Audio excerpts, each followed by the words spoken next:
This episode of Around the Layout is brought to you by Spring Creek Model Trains. Family owned for nearly 25 years, Spring Creek is your destination for model trains. Check out springcreekmodeltrains.com for a wide variety of offerings from today's top manufacturers and exclusive products found nowhere else. Whether in Deschler, Nebraska, or at a train show near you, stop in and say wow. To see where they'll be next, visit their website at springcreekmodeltrains.com.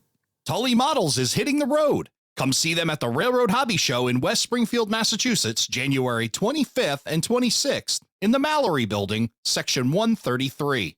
Then it's off to the Great Scale Model Train Show in Timonium, Maryland, in the Craftsman Courtyard at the Maryland State Fairgrounds, February 1st and 2nd. Stop by their displays and learn how Southern Tier Grain Modeler Supply and Steel Mill Modeler Supply can help take your industries to the next level. To learn more, check out their website at tullymodels.com. Find out how simple and affordable it is to get your model railroad product or service in front of our growing and amazingly engaged audience. Email us at aroundthelayout@gmail.com.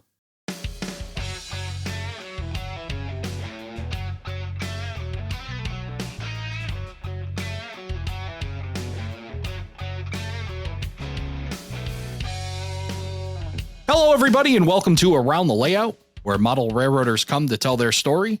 My name is Ray Arnott. So glad you could join us. Joining me tonight, Erik Pioselli. Erik, welcome to the show. Thank you, Ray. It's great to be here. Happy New Year. Happy New Year to you. It is 2025. You get to be the first new show of 2025. No pressure. No pressure. As we roll into a new year. Looking forward to 2025 and talking to some new folks, including yourself. But you're not new to me. I've known you for quite a while now, and we've connected several times in person. I think we met first time in person at Amherst. We did. We met, I would say that would be 2022. It was the year of the snowstorm. Yeah, there it is. So yeah, it snowed in 2022. Yep. So we met there in person and then met you trackside at Mine Dock Park. And you and I share an interest in rail fanning, and you get there a little bit more than I do. I think you're living a little bit closer to the river line than I am, but without a doubt. So, and that's what I see in your Facebook page. I see a lot of awesome rail fanning photos and opportunities for you to get out there, including one in the snow recently. Thanks, Trey. Yeah. I'm about 45 minutes away from Mine Dock Park. And if those of you at home that don't know where that is, it's on the CSX River Sub. It's about, it's actually 45 minutes due north of Weehawken, New Jersey.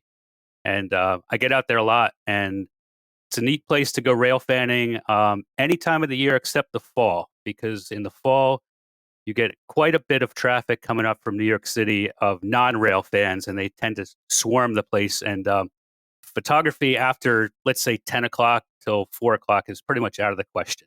It gets a little congested, but it is a great place to rail fan, especially that area, because from about milepost, let's say 41, it really gets interesting down at Iona Island.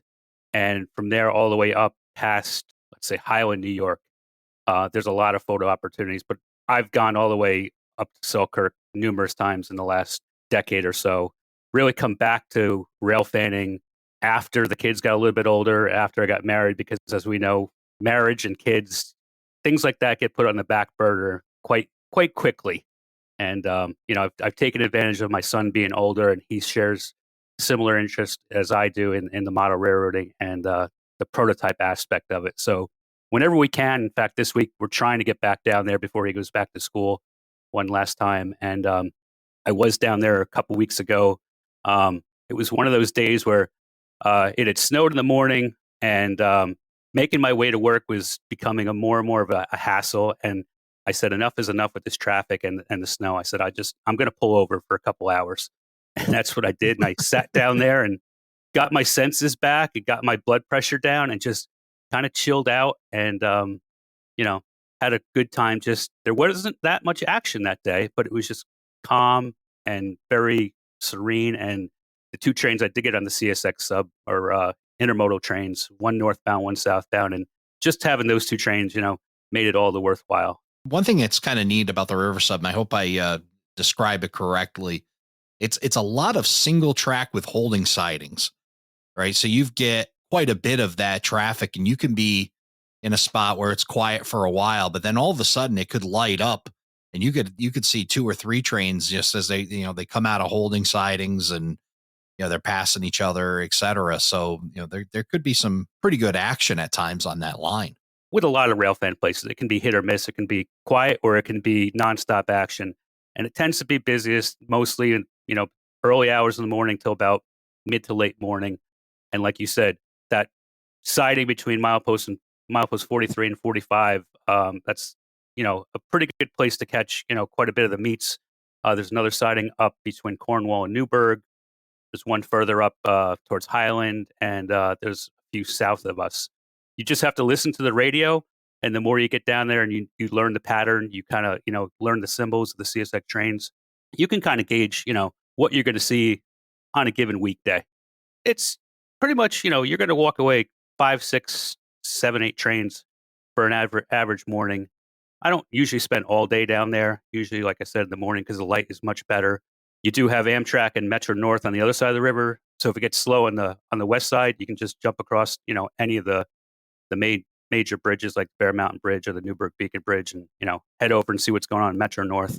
They do have a few of the heritage units, which always I see them on that side from the other side of the river. So if I go over there, They all the disappear, CSX, huh? everything will come down the CSX. So it's like kind of like cat and mouse, more or less. Yeah. So win some, lose some, but it's a neat place to rail fan. It's not the only place I rail fan. I try to get out, locally as much as possible. There's the Middletown in New Jersey, which operates out of Campbell Hall.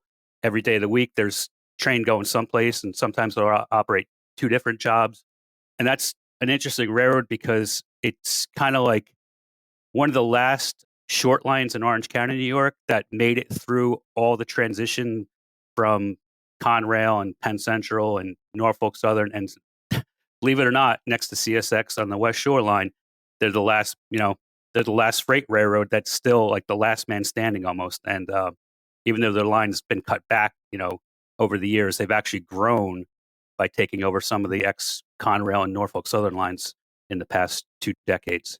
So it tends to be interesting. I also do a lot. I go out on the Reading line out from Allentown and towards Reading, and some of the DL, Delaware Lackawanna out of Scranton, try to hit that for Alco action. But it's kind of not the same that it used to be 40 or 50 years ago when, I started, when I came into the world, let's say.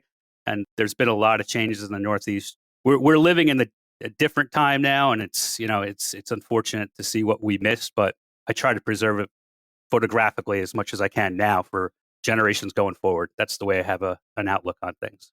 Yeah, it's kind of the comment I keep making using the term golden age, right? Eventually it'll become somebody's golden age, maybe your son's or whatnot, when he says, I remember when they used to run on the river sub or those Right. kinds of things. Who knows what the future holds, right? But Right. yeah, it's definitely, it's even different from 10, 15, 20 years ago. You to mention 40, 50 years ago, but the traffic, and even I used to go up to Selkirk, get west to Selkirk out to Voorheesville, and it used to be, Monday morning freeway going out of Selkirk Yard heading west. It was just train after train after train. And now it's decent, but it's not what it used to be. Not what It's it used to not. be. Yeah. It's just not the Yep. heavy traffic that we once Yep. saw. Then you mentioned the MNJ, and I didn't even know they existed until, I don't know, I would say about 5 or 6 years ago. And I was calling on a customer somewhere in New York and happened to come upon them, and they were coupled to an NS 4-axle locomotive as well. So they had MNJ power on one end and NS on the other, and they were servicing a lumber yard. And it's just amazing all these other small railroads that are out there that are just, you don't know about them, or they're kind of Right. quiet, and yeah, but Right. they're always fun to find. Sure. Sure. Mid 2000s, they acquired what they called the Campbell Hall cluster, and that was the Conrail former Erie Lackawanna line up to Montgomery, up to Walden, the ex Lehigh and Hudson from Campbell Hall down to Warwick that Conrail operated. And then, eventually Norfolk Southern took over as just a local operation. The Middletown, New Jersey itself, which is just a short branch now from what's basically called 4-Story Junction on Metro North, commuter line west of Middletown, and they just go into Middletown. And that line was cut back. They used to operate out to Slate Hill to a company called Balchem, and that got cut back just to Dolson Avenue now. There's a team track down there. In fact, there was another customer that they just closed called Genpack. They received covered hoppers of plastic pellets because of the styrofoam, pressures on the environment and everything else. They just decided they gave it up. I think they're going to move the plant down to somewhere down south, and there's just not the demand, I guess, for the styrofoam cups that they used to make. Not sure exactly that, but they've picked up a couple other customers, especially up in the former New Haven Maybrook yard. They picked up a propane customer up there called Crestwood, and that's the bulk of their traffic. I want to say right now, there's pretty much 7 or 8 cars every other day going up to Crestwood, especially this time of year. So it's not an easy, and there's not that many places to photograph it because it's a short distance and it's really limited access. But the branch up to Walden is a great one. You can chase them. They only go about 10 or 15 miles an hour. The branch down in Warwick's another good one, and that's the line I grew up basically for my entire childhood, let's say. So it's a interesting line, like you said. You don't know what you're going to see, and they had some former NS Power, which they actually painted up with black and white, which is kind of reminiscent of their 44 tonner paint scheme from 50 years ago. So I think whoever painted it with the the stripes on the nose kind of like painted a nice homage to the former history. Not really a heritage unit per se, but it's nice to see, and it's better than just a Norfolk Southern leased engine or a CSX lease engine, which are dime a dozen these days. Yeah, so a nice nod to the past. But speaking of the past, I mean, you kind of hinted towards it. You've been doing some rail fanning for quite a long time. Yeah, I guess ever since I was 3 years old is kind of my earliest memory. As I said earlier, I grew up basically at milepost 7.5 on what was the Lehigh and Hudson River Railway, and that was a bridge line that operated from Maybrook, New York, down to the Allentown, Pennsylvania area. Unfortunately, once the New Haven's Poughkeepsie Bridge burnt, they basically, along with all the other problems that Penn Central created and all the mergers in the Northeast railroading scene, 1960s and 70s, basically forced them into bankruptcy. And the overhead bridge traffic was lost. And at that point, they were basically just really running what was called Shuttle 1, which was a train that came out of Warwick, New York, and went up to Maybrook. And not much, online industry at that point. They did still have the zinc mine was still operating down in Franklin, New Jersey, which kind of kept them, some revenue still coming in. But at that time, a lot of the RS3s from the first generation of diesels were gone, and they still had a couple of the Alco C420s on hand. But I remember it still sticks in my mind to this day. Just looking out the back window, and the track was maybe, I want to say, about 1,000 feet away in the farmers' fields. And I just remember seeing these Canadian Pacific with the Pac-Man logo, 2 or 3 cars going by, which I later found pictures of. We'll talk about that a little bit later.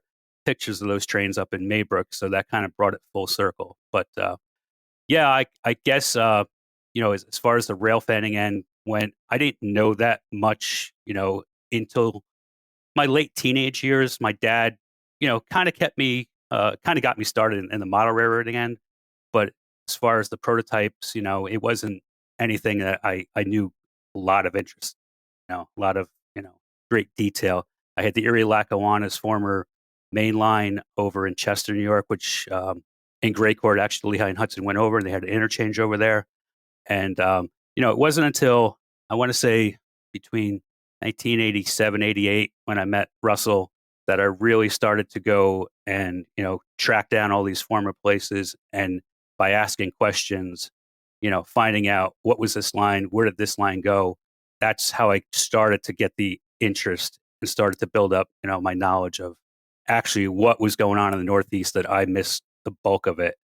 And then once the New York Susquehanna and Western came along and they decided they were going to run the transcontinental stack trains, they picked up the Lehigh and Hudson south of Warwick, which at that point was pretty much abandoned track traffic almost south of Sparta Junction. And they rebuilt their Sparta Mountain line, and they had trackage rights over Conrail's southern tier from Binghamton down to Campbell Hall through Port Jervis.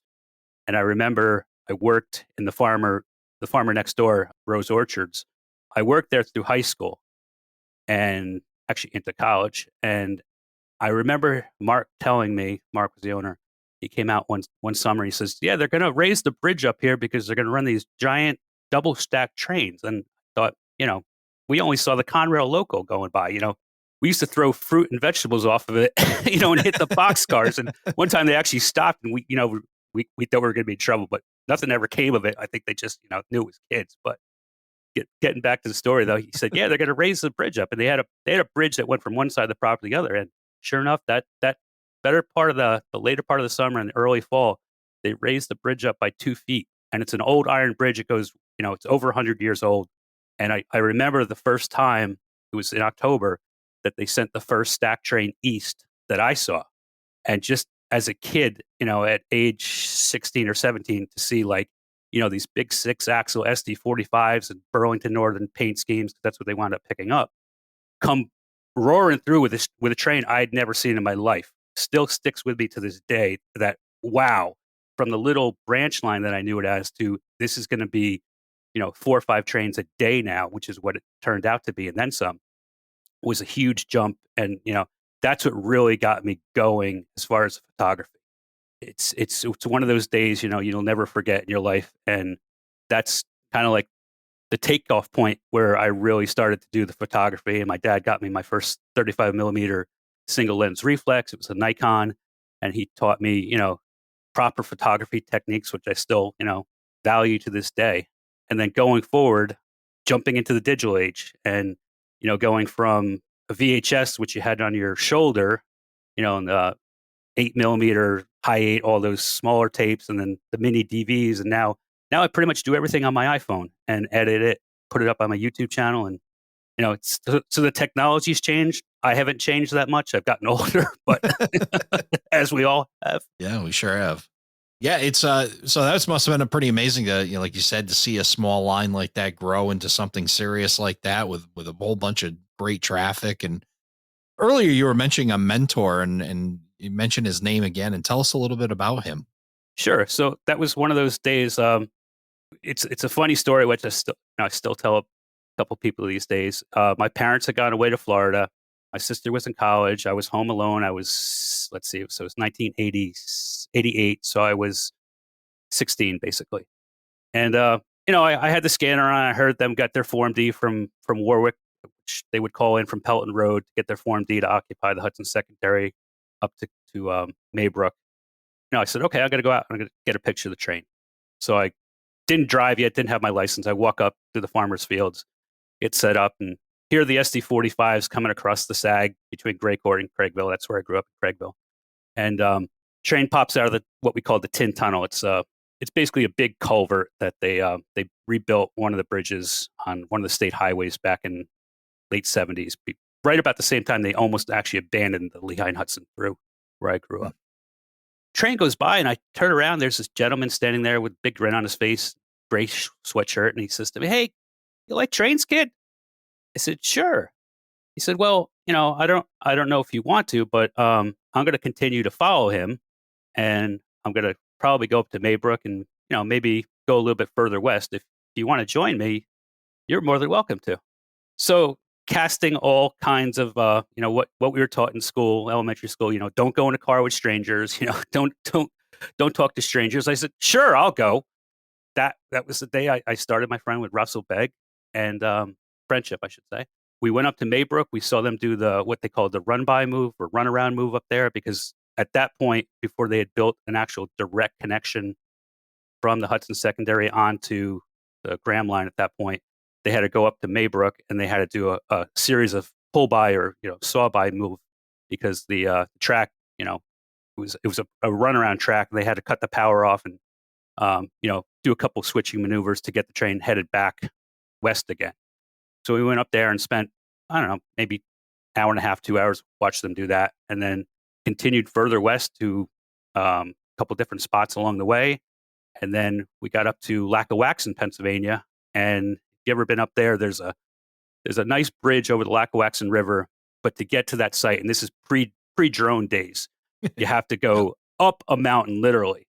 And he said, I'll catch up with you, because he was, out of breath. He said, you just keep going to the top. You get to a rock outcrop, and you see, what, you see the train down in front of you, the track down in front of you, and just get up there, kid, and I'll be right behind you. So we got up there, and I got a nice shot of them coming around the curve. And of course, when I get all these pictures back, because now I'm only shooting prints, I'm not even up to slides at this point. My parents said, Erik, how did you get these pictures? You don't drive. So I do my best Ricky Ricardo imitation. Lucy had some splaining to do. And I told them, and they were okay with it, but I later found out recently that my mother told me, she says, we that day, she said, we almost, pretty upset at you that day. I found this out almost 35 years ago. And, it's one of those gambles I took in life, and I never looked back. And unfortunately, we lost Russell to a heart attack in 1996. But in the short time I did, spend quite a bit of time with him during, after high school, during my college days, and then some. He took me to a lot of great places in the Northeast. I'll never forget. We went out to Horseshoe Curve. My family went out, and him and his wife went out there. It wasn't the greatest weather, but just to go out to Horseshoe Curve in the Conrail days and see, them crossing the Alleghenies like that was one of the more memorable experiences. And we went down to Sand Patch on a couple times. Wow. And Cass Scenic down in West Virginia, the Valley Railroad up in Essex, Connecticut. There was too many to name almost. And he was a big steam excursion fan. So anytime that Norfolk Southern was running the 1218 or the 611, I never got to see the 611 then, but I did get to see the 1218 running from, I guess it's from Manassas to Front Royal.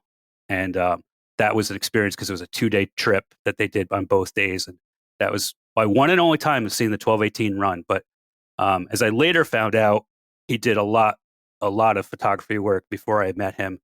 And that comes to, my next part of the discussion is that once he passed away, I still was in contact with his widow, Doris, and she contacted me one Labor Day weekend. It was right before my birthday.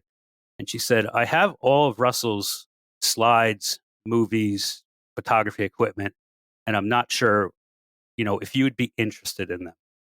And I had sat at his house maybe once or twice very early on, and remember he showed me some of his slides that he took of the Erie Lackawanna days. And I was, that was like, kid in the candy shop. Like, my eyes were glued. I didn't want to stop. I had to go home eventually, but yeah, I'd never seen any of his other work. And I didn't know the extent to which he actually took as many pictures and movies as he did in his lifetime. And, once I dove into it and I made several trips over and brought more and more stuff home, I think when I actually calculated the linear footage of the Super 8 millimeter movie stock alone, something like 15 miles of actual footage. Wow. And that's, along with scanning all the 35 millimeter slides and sifting through all the paperwork and the trip details. And because they saved just about everything on newspaper clippings or any kind of flyers that they used to send out in those days. So it's kind of like an archaeological dig back in time that I was given all this stuff. And half of the slides are actually labeled, cataloged, put in metal boxes.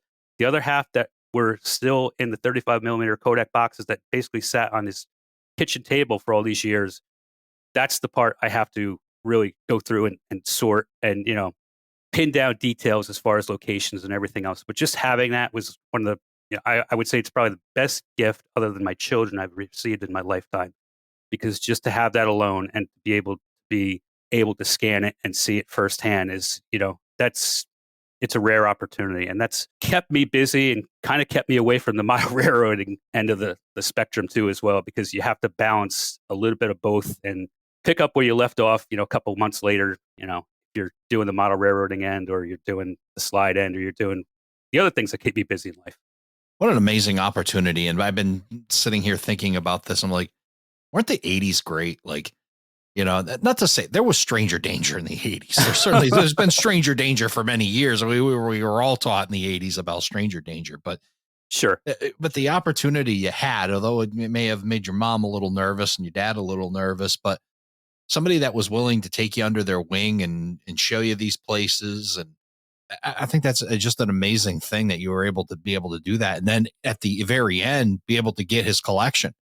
Right. Because just like we talked about just moments ago about these golden eras, I'm sure that Russell captured a golden era of a lot of things that now you're going to be fired up. And then when you're able to get that in a form where you're going to be able to share that with others, you've caught somebody else's golden era too. I mean, you have it in your hands that Russell captured that you're going to be able to share. What an awesome opportunity. Right. I mean, it's just to be able to see. I've always been a Lehigh and Hudson fan, but I've converted over since the Lehigh New England. But I've also shared a lot of interest in a lot of the anthracite railroads in the Northeast. And for that matter, the Western railroads always piqued my interest too. So to see what he covered, not just in the Northeast, but when he went out west, I mean, he spent. The funny story is that he married his wife Doris after she lost her first husband in 1973.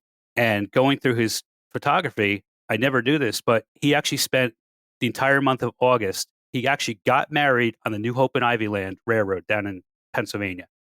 Got married on the railroad in the cab of the locomotive. Wow. Had his wedding reception on the railroad, on the train. And I never knew any of this until I started looking at the pictures. And then went from New York State all the way out to Washington and everywhere in between for an entire month. And I actually did a complete PowerPoint program once for one of the historical societies on just his honeymoon trip, which was not a honeymoon in in the traditional in any sense. respect. Yeah. It was a railfan honeymoon. Yeah. But the beauty of it was that his wife Doris, if he was shooting movies, she would shoot the slide film. Oh wow. So you have both ends of the spectrum, and it's just remarkable to see what he shot from just not only the Erie Lackawanna, Lehigh and Hudson, just all the way up until 1996 into the Conrail era. And that's the stuff like you kind of took for granted. You grew up in the Conrail era; they're going to be around forever, right? And you could say that about modern day rail fanning too. It'll be here forever. It won't, and that's what you have to realize. Yeah, it's not going to be around forever.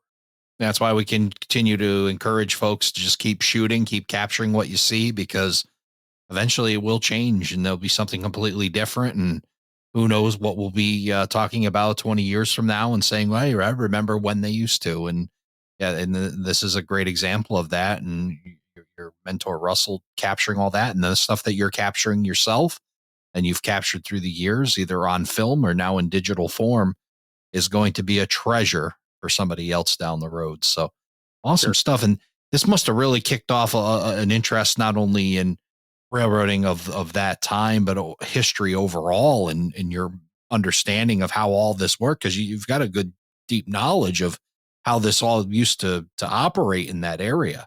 Yeah. I kind of tend to think that my dad's interest in not so much the railroad end of it, but he was involved in the Chester Historical Society, which was the next town over. And, he brought me to a lot of his meetings there, and I did get to see a couple of railroad presentations and just to grow up in a family that appreciated history and, taught you how to respect it.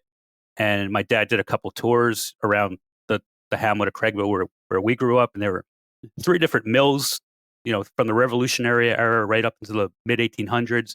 And just hearing him talk and explain things, it's one of those things where you tend to value the history that came before you and respect it. And I guess that's kind of like the same parallel that I did with the railroads.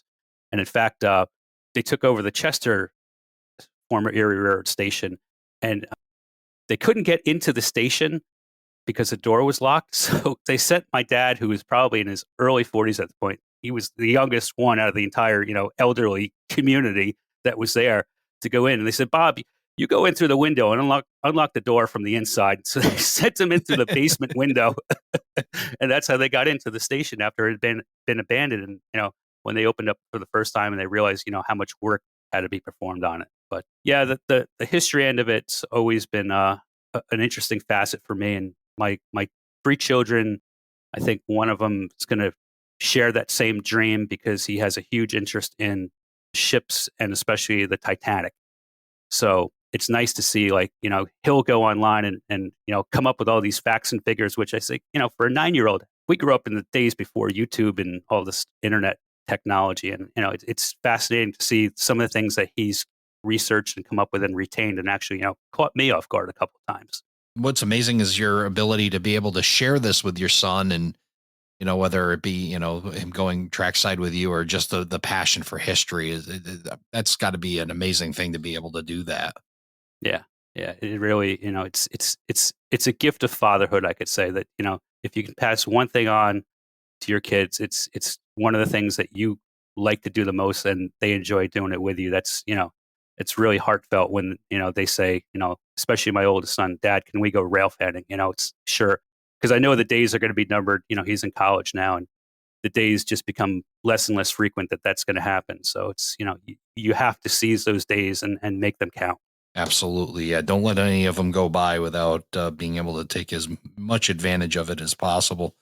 You mentioned he's into ships. When you go to mine dock, is he watching the water traffic just as much as he's watching the rail traffic? Because that's a great spot. That's kind of what's nice about mine dock. You can do trains. And if there's no trains, there's always river traffic with all the ships going up and down the river too. Yeah, he's asked a couple of times. Unfortunately, he hasn't been with us he's my youngest, and he hasn't been with us for a couple of our outings. But, every once in a while he'll say, Dad, can we go to that river place? And, they like to throw rocks in the river and just, be kids basically. And that's nice to see him to get out and actually, get off the virtual reality or off their keyboards and, actually do things that, kids should be doing and getting outside and exercising, that type of stuff. That's for sure. So let's go back to when you were a kid, and how does this model railroading stuff start to tie into all this prototype stuff you're doing? Well, it's kind of like, we talked about earlier. It's kind of the same thing. Christmas time, my dad goes out and gets an N scale Atlas train set and brings it upstairs. And my sister spills the beans, says to my mom, like, Daddy went out and bought a train set for Eric. And it was one of those, annual things where the Christmas tree setup was not just a one-day thing with my dad. he he would set it up on one day, usually in the evening, and then the next day put the lights on it, and then decorate it another night. And by the third or fourth day, we have what we call the village. And he'd put the trains up and loop a track around there, but he had all his S scale buildings, paper buildings, cardboard buildings, and little figures and things like that. And that's where it got started. And I would spend countless hours at Christmas time, for the 2 weeks that the tree was up, buried behind there, and just watching this 10 or 11 car train running around chasing itself. And I think it was a 280 Indiana Harbor Belt engine, but I think he took the pilot wheels off the front. So I remember it as an 080. And that's where it started. And then a couple Christmases later, as I got older, woke up one morning and they brought me downstairs, and there's the typical, I think it was a Bachmann set with a steam engine. It was a Reading 280 again. And they had bought, just besides the train set, they had bought, a couple other cars like AHM cars and Tyco cars and stuff like that. You remember that from the 70s. And, it grew from there. My dad went on to build a 4x16-foot layout in the cellar, and he put some Homosote down and painted it green. And then he got these, I don't remember where he got them from, but he got these books that you would cut out the paper houses and structures and stuff like that. And, it was something that he would build for me. I couldn't, I didn't have the ability to use an X-Acto knife at that age, or, understand how to glue them. And, he had more patience than I would have at that point, let's say. And, he put some buildings up around the layout. And over time, he kind of got away from it, got more busy with his, career in teaching. And I would just go down there and, he bought me the couple of the Atlas track work, diagram books, blueprint books, things like that. And then I would just tear it down and start over from scratch and, never really get it completed, kind of like experiment and, just keep building different layouts in that 4x16-foot area. And then at one point I made the jump to N scale. I don't know what prompted that. I guess maybe just because my friend across the street had an N scale set that we would operate together. Then I decided to do N scale for a while. But then the trains got put away more or less after I moved out, and it wasn't until I moved out and got into my own house that I brought the trains back out when my oldest son was born, and I did a narrow shelf layout around the utility room. That was before we moved into our current house. Kind of a funny story. I had all the trains downstairs in the dining room in boxes, and I came home one night, and my wife said, Dante got into your trains today, and you might get upset. I said, "Oh, why? What happened?" Well, all those boxes you had downstairs? They're all out of the boxes and they're all around the dining room right now. So, of course, I mean, I couldn't get upset. I thought it was really cute. I knew at that point that the apple did not fall too far from the tree because, he got bit by the bug. So then once we moved into the house we're in currently, I started in the garage. I just took over the garage. Everybody goes to the cellar when they buy a new house. I went to the garage. We didn't have a cellar. And, I started building at that point, and that was 2010 when we moved here. And that layout got moved around the basement a couple times as well. And then, it currently, I guess there were a couple model railroads in between that I never really got too serious, never got completed. But in 2021, I guess I would say, I really decided that, knowing from operating at other layouts and seeing things being operated prototypically and being to op sessions, I really kind of buckled down and said, this is where I want to go in the direction with the layout, the next layout I built. And it was always kind of a rush to like slap down the flex track and, not really have a plan in mind or anything and not do anything prototypically, more or less. But I think it was when I watched Todd Herman, who's down in Virginia. He has a layout on the Catasauqua branch of the Lehigh, New England. And when I watched his video on YouTube, I said, this is a railroad that I've always known about the Lehigh, New England. It operated into Maybrook with the Lehigh and Hudson, the O&W, Erie, Lackawanna, New Haven. And I said, there's something about this railroad that just piques my interest. And I made the decision to model the Martins Creek branch, which was basically in the heart of Pennsylvania's cement territory, and never looked back since. It's been one of those things where I've just kind of like taken my time, learned how to scratch build my own turnouts, do my own hand laying a track, and I set my pace. And it's one of those things that eventually will get completed, but I'm not in any rush to do it right now with everything else going on in life. But it's one of those things where you have to be a serious model railroader. There's a couple things that you really have to pay attention to make it as enjoyable, not only for yourself, but for people that are going to come over and operate it. So, I think I've pretty much gotten down the bench work for the first stage, as I call it, of the yard, and I'm going to continue like in phases, basically, to continue constructing in the layout as as time permits. And of course, things come along in life, as we know, that throw curveballs at you too. But Sure. it's one of those things where it's kind of I'll go down there a couple times a week when I can, and just if I'm not working on the railroad itself, I'm putting decoders into my own locomotives or building up an inventory of railroad specific rolling stock. And kind of it's kind of rolling along, not as quick as I'd like to, but I know it's one of those challenges where you have to be patient, and you have to make time for it, but you also have to make time for your family and everything else in life. Well, what I found too, and one of the things I seemingly keep saying over again, is the beauty of the model railroading hobby is that it will wait for you.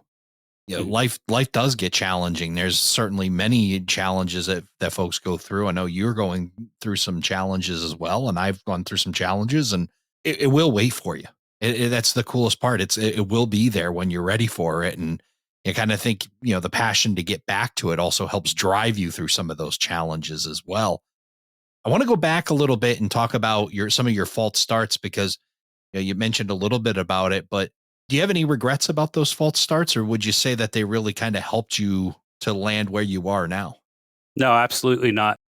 I wrote some pre-show notes, and kind of like the 10 commandments of Eric's model railroading journey. I think one of the things you have to realize is that you can't be afraid.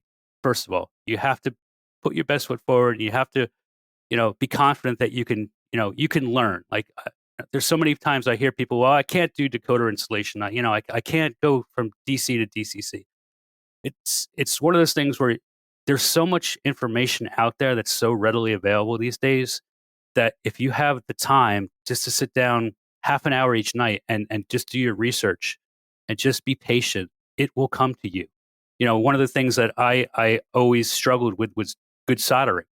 And until I actually watched somebody do it and did it well and taught you, the proper steps in doing it, once I learned it, yeah, I never looked back. And that it kind of like, meshes together with everything else you do as far as DCC would, like I said, putting in your own decoders and, not being afraid to wire your decoders with a soldering iron, or do track work, do feeders, do things like that. You have to learn these things to succeed if you're really gonna, you really want a railroad that runs properly. And, just take the time to learn it and don't make excuses. There's the only excuse you can make is you don't have enough time to. Like, everybody doesn't have enough time to, but it's one of those things where if you're patient and you really want to learn it and do it the proper way, you have to drill down on these things and do your research and pay attention. And research is so, I mean, there's a plethora of information available right at our fingertips nowadays. It really Oh yeah. is, accessible. You're absolutely right. And yeah, you gotta do it. You gotta try it and mess a few things up along the way. And that's where the learning begins.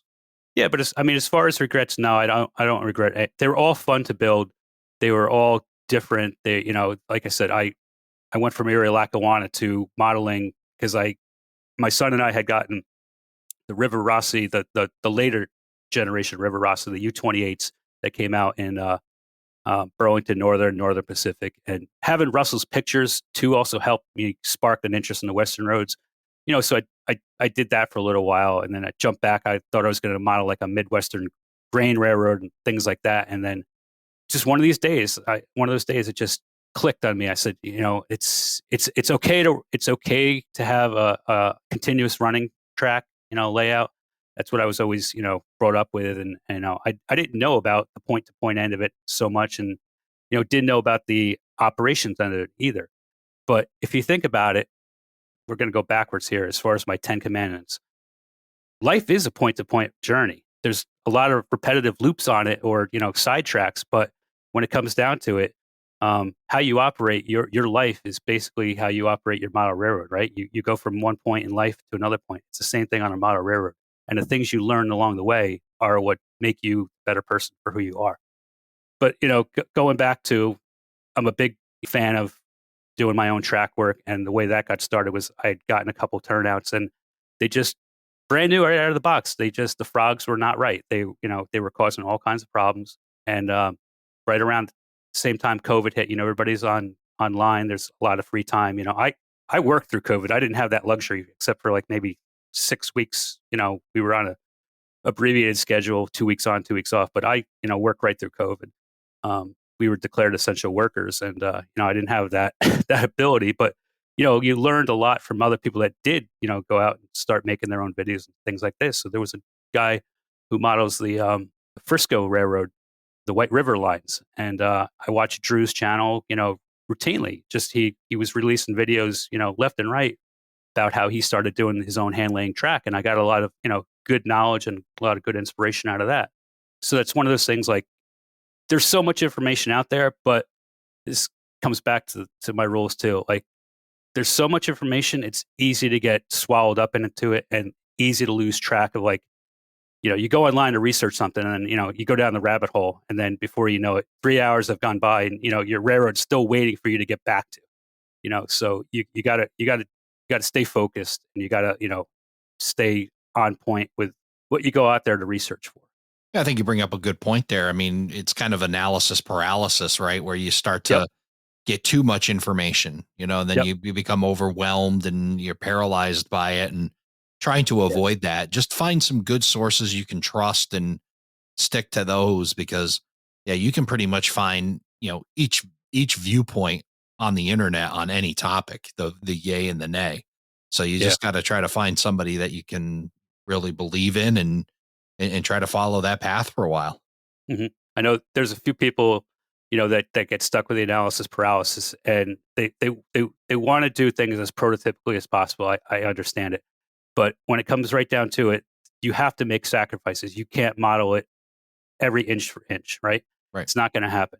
You just don't have the time or the budget or anything like that. And really, the person that's going to know your railroad the best is going to be yourself. You're going to do the research. So if somebody comes over and they want to nitpick because this wasn't like this, that's fine. But in the end, like, you have to do things that will work out for you ultimately, and you can't get stuck on those points. They're going to hold you back and completely just. I've seen it happen where people just they don't build anything because they get stuck. You have to build your railroad for not only yourself, but you have to think in terms of, are you going to do an operating session? You can have more than just you in your layout room or wherever you have to lay out. You have to make sure you have plenty of aisle space. You have to make sure that the track plan you create doesn't create bottlenecks, or it has to be fun to operate. If it's not fun to operate, you're not going to get people that want to come to your operating sessions. And so it's one of those things where, like, a lot of people know these things too. There's nothing new about it, but you have to think about that before you make the leap, let's say, and before you start your track plan. You have to have a track plan, guaranteed, even if it's just something in your head. But I used to just put things together randomly and not really know. There was no rhyme or reason to it, and that's one of the things like you said, like, do I regret it? No, because you learn from those things. Like, you have to put it out on paper at least, and know what you're capable of. That's another one. Like, know what you physically can manage as far as, like, budgeting, and are you going to build this great big railroad that's going to take you 10 years to complete? And when you turn around, you look at it, you say, I'm not happy with it because I made all these mistakes. Or do you focus on, like in my case, the Martins Creek branch was only 17 miles long, and I can't model all 17 miles of it. I'm going to have to, there's going to be selective towns along the way that, like Nazareth, Pennsylvania, and Stockertown were two of the big cement mills on the railroad. And Stockertown, they also did Lehigh Valley interchange, and Nazareth, you had the Lackawanna's Bangor and Portland branch too. Come in there. So, like, you have to narrow down your focus to say, okay, these are going to be the prime industries and the prime locations, and everything in between. With selective compression, if it works, it works. If it doesn't, oh well. Just do what works. A good layout tells a story. Compression helps take the boring parts out.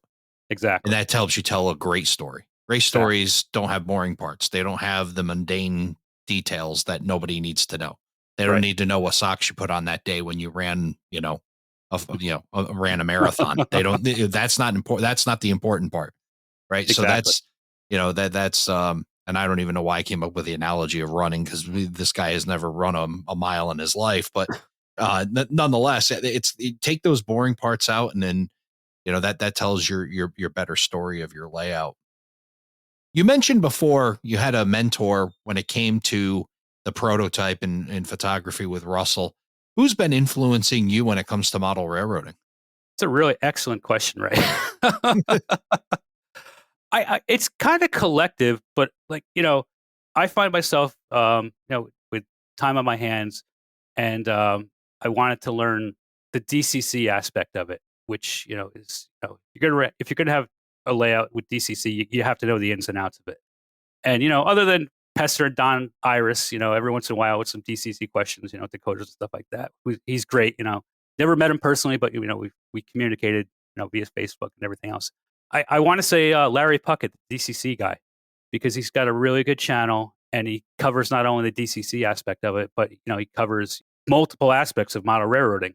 Watching his channel, it's done well. It's up until recently, he was putting out basically every other week almost, or every week he was putting out a new show, and that's kind of where I drew a lot of the inputs, as far as starting the process going on the Martins Creek branch. So yeah, I would say Larry from the DCC guy. So tell us more about the Martins Creek branch and what you've got in your mind planned for this layout that you're putting together. So it started once I tore down the old layout. I really needed to take, I didn't want to take all the cars off and just put them back in boxes and store them until I built the new layout.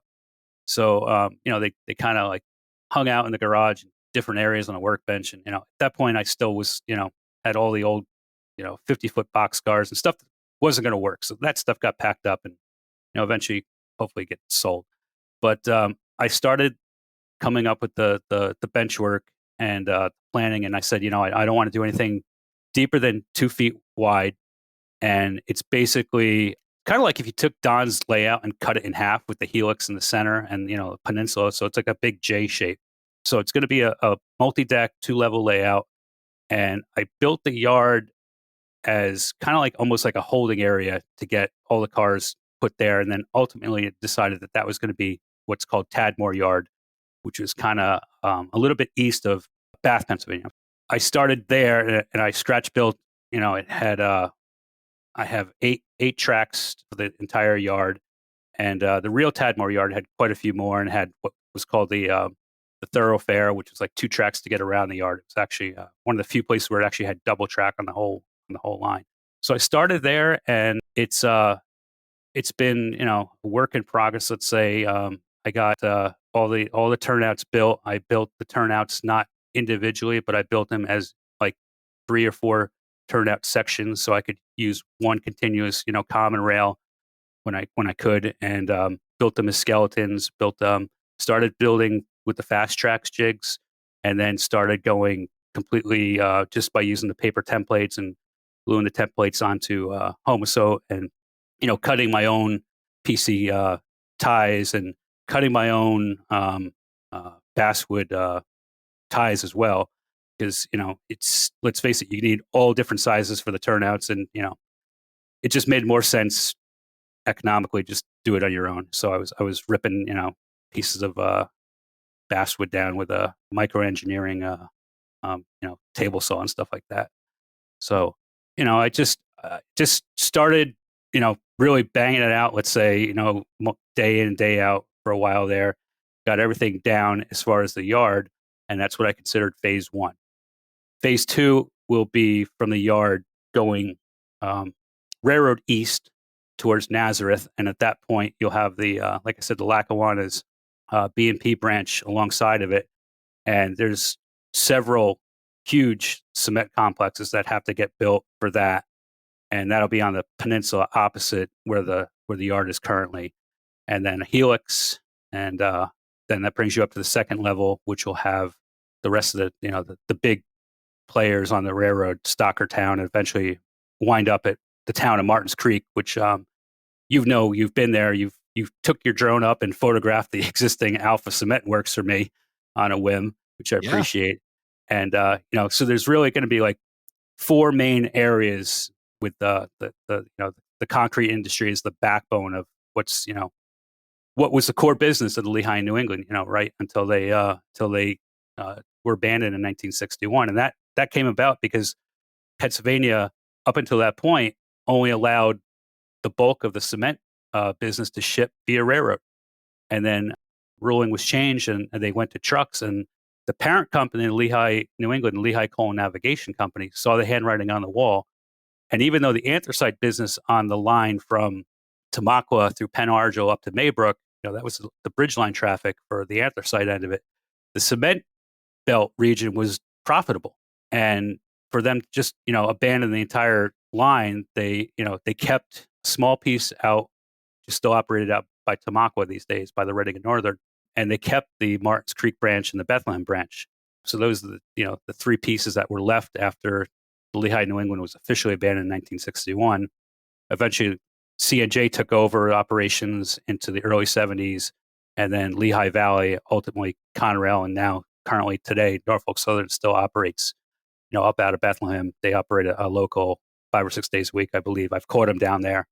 And, there's still a few of the cement mills, but at one time, I think it was 15, 16 big cement mills. And I believe if you do your research, Panama Canal was, one of the places where a lot of the concrete traffic was shipped to. New York City itself, of course, Empire State Building, I believe, and Rockefeller Center, if I'm not mistaken. Well, came out of the cement belt region, and I believe Hoover Dam as well. So they shipped stuff out west. It's a unique railroad to model because its core business was basically on the Martins Creek branch. Let's say cement traffic in, or cement traffic out, I would say, and bituminous coal for the concrete mills. And of course, Lehigh, New England itself was anthracite road. You had the anthracite traffic on the main line, but until I started doing my research, I started getting all these Lehigh, New England cars, and then realizing, wait a minute, like then you start seeing the B&O and the C&O cars and all these other roads. Like, what's the story behind there? And I found out that they were bringing in quite a bit of bituminous coal from points south.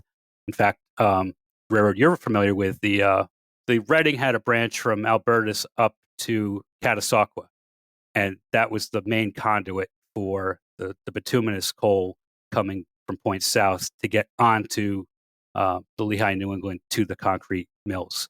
And you have core business of cement in boxcars and bag cement in boxcars, and then in bulk cement and covered hoppers. So that's predominantly what I've gone back and reevaluated what rolling stock I have. And Bowser's come out with all these great American Car and Foundry 70-ton hoppers. Bowser's come out with the 40-foot boxcars painted in the black and white Lehigh, New England billboard scheme. Of course, Atlas released the cement hoppers, 70-ton hoppers for not only Lehigh, New England, but Lehigh Valley, Reading, things like that, Pennsylvania. What I also realized, what I learned along the way, was that even though New York Central was a big, concrete area up in the Hudson Valley, that when the New York State Thruway was being built in the late 1950s, there was so much demand put on the New York Central for that commodity that the Lehigh, New England kind of took advantage of that and started exporting more of their concrete up into New England, because it's just, the volume that they needed to construct the Thruway was unheard of. And, they took advantage of, of another market that the New York Central pretty much had a stronghold on up until that point.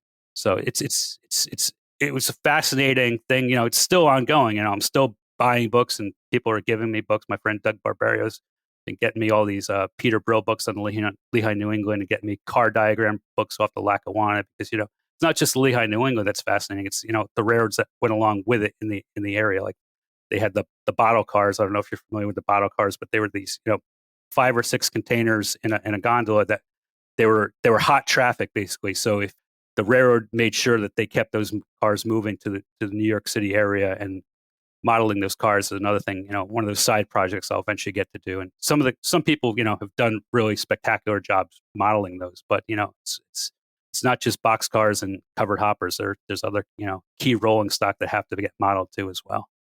Well, boy, it sounds like you've really landed on the right railroad after a few of those false starts that you would not change anything about. Taking all of this passion that you've picked up through a mentor early on, and taking all that prototype information and combining it with a passion for model railroading into one where you can really put your love of history and start to really sink your teeth into it and then apply it to your railroad is just really phenomenal. It's a really cool story, Erik, and so glad you came on Around the Layout and shared that story with us. And we're going to share a whole bunch of photos and links and everything else related to this episode on our website, aroundthelayout.com/138. We didn't even get to scratch the surface on a bunch of stuff. Your involvement with historical societies, and we could talk prototype rail fanning for more hours and hours, but we do have to wrap it up. I do appreciate you coming on and sharing. We're going to get you back on. We'll be talking a whole lot more. Thanks, Ray. I enjoyed every minute of it, and thanks for having me on. Thank you for joining us for this episode of Around the Layout. Learn more about today's episode, check out past shows, and much more on our website, aroundthelayout.com. Show your support by becoming an operating crew member at aroundthelayout.com/crew. Follow us on social media, aroundthelayout.com/social. And send us your feedback, aroundthelayout@gmail.com. Thanks for hanging out with us around the layout.